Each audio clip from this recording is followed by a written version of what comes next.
Hey guys, if you've ever wondered how do I download all my iCloud photos in full resolution to my Mac, then you are in the right place because in this video I'm going to show you 5 different options that you can try. And if you're new here, I'm Nicole, and on this channel I talk all about how we capture, organize, and actually experience our family memories. Now, downloading your iCloud photos is one of those things that sounds like it should be simple, but once you actually try to do it, you realize that there are so many different ways and not all of them are the best way. So I'm going to walk you through all your options, starting with option 1. Option 1 is Photos app on your Mac. First, what you're going to do is open the Photos app.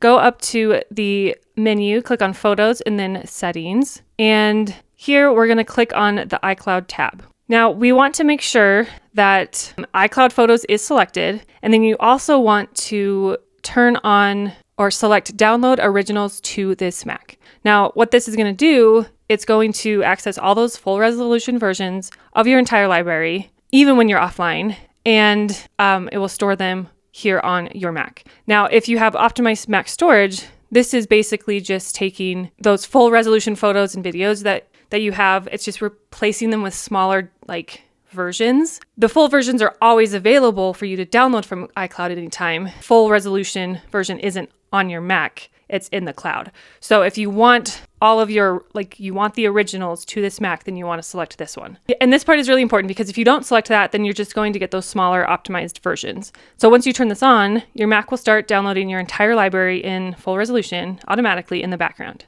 But a couple things to know. This can take some time depending on how many photos and videos you have. And you do need enough storage on your Mac hard drive. So if you have 50,000 plus photos, this might take a day or two, which is totally normal. But just keep that in mind. All right, the next option is to request your data from Apple. So this is something a lot of people actually don't even know exists. So you can actually request your data directly from Apple, and all you have to do is go to privacy.apple.com, and then you'll sign in with your Apple account. And so now what you can do is you can now request a copy of your data.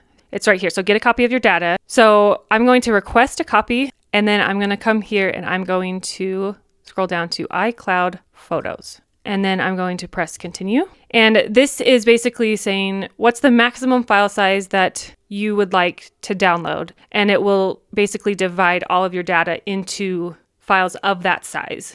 So if you have 10 gig worth of photos and you choose file size of 1 gig, then it's going to send you 10 files that are 1 gig each. But you can go all the way up to 25 gig if you prefer. So it's up to you.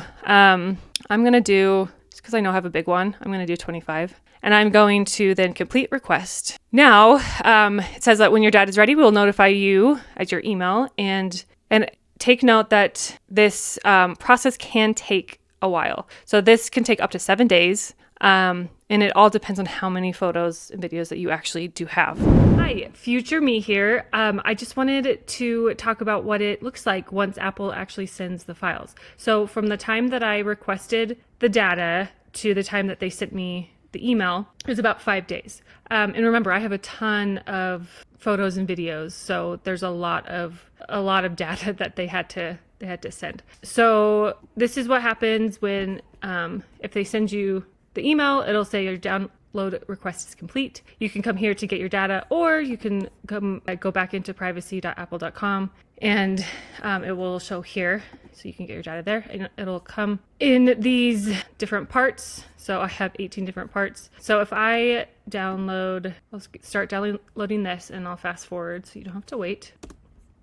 Okay, so now I'm going to open and unzip that file. Here's all the photos of that segment, and then there's even iCloud shared albums. So if we unzip that, you can see these are the shared albums that you have with other people. But notice that your photos that are actually on your phone do not come organized in their own albums. That's only with the shared albums. The other thing too is keep in mind that the photos, the date created changes to the day that you day and time you downloaded them. So it doesn't have the original date, which I just feel like is kind of lame that it does that. So keep that in mind if you go this route. But if you don't care about the metadata and you just want all of your files, then this is a great way to do it. And if you're okay waiting a little bit for Apple to send you the files, then this is a good route to go. This can be really helpful if your computer doesn't have enough storage or it's older and struggling. But again, there are some trade-offs, like it can take a few days and your files won't come organized the same way as your Photos app, like in the albums and structure that you have in Apple Photos. So think of it more as like a backup or archive option, not necessarily something you use for everyday access, unless you have a plan to organize it yourself from scratch. Now, the next option is to do it through the iCloud website. Okay, so if you go to iCloud.com, but no, this can be frustrating, but it also can be good depending on what your ultimate goal is. So once again, I'm going to sign in with my Apple account. You'll see, so this is your iCloud account, so all the things that you have saved to your iCloud. And technically, you can download everything this way. But the caveat is that there is a 1,000 photo limit to each download. So if you have 60,000 photos like I do, that's going to take 60 batches of 1,000 photos. So it can be done, but it becomes incredibly tedious. But if you come to click on photos and you can start selecting the images. So if I hold down Shift, I can come and I can select all of these. And then if you come up here, there's this cloud button with the down arrow. And if I click that, I can then download the iCloud photos. Now I have all of those files that I just downloaded. They are now on my hard drive. And so these are not connected to iCloud in any way. They're now strictly on my hard drive and I can do whatever I want with them. But keep in mind that when you do it this way, so you are stuck selecting batches of 1,000 and downloading and repeating that over and over.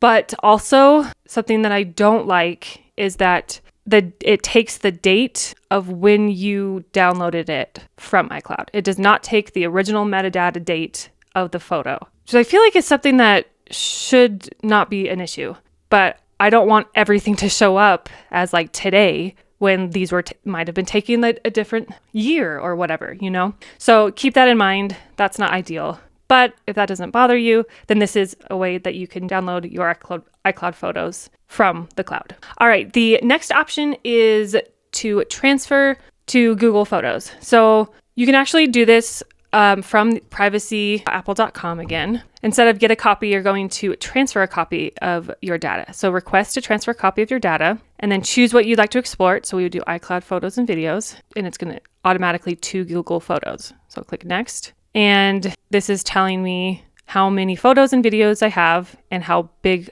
of size that is. Choose where you like to transfer your photos and videos. Well, the only drop-down option is Google Photos. So you click that and you can choose photos, videos, or both. Press continue. And then your Google account obviously must have at least the amount of storage available that those images or that it takes up.